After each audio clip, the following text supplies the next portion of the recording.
Good day mga gala, luto tayo adobo sa asin, gata.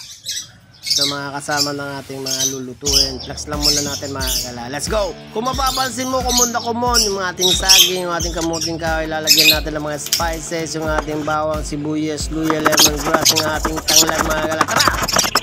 Hiwain na natin mga kagala. Hilaw na saging, kamuting ka. Ating hihiwain, berdura na ating adobo sa asin. Tara, baratan natin.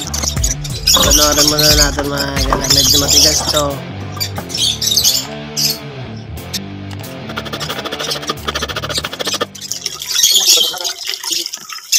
Kaya mga gala, balikan na natin. Ito yung ating gata.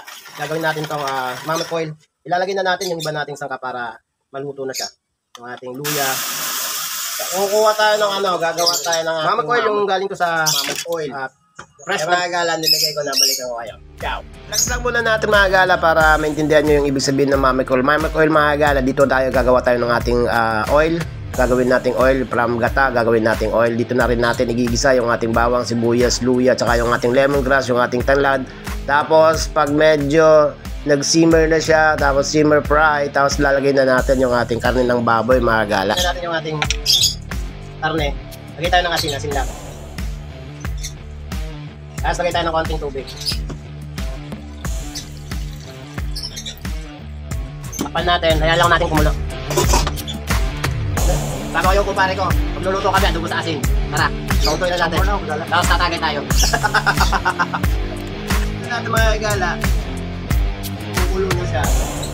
Lagyan lang ng ating sibuyas. Lagyan na natin. Lagyan na tayo ng ating Ajinomoto. Tapos ating laurel.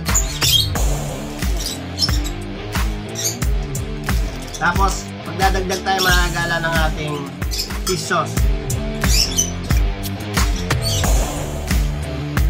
Takpan natin ulit.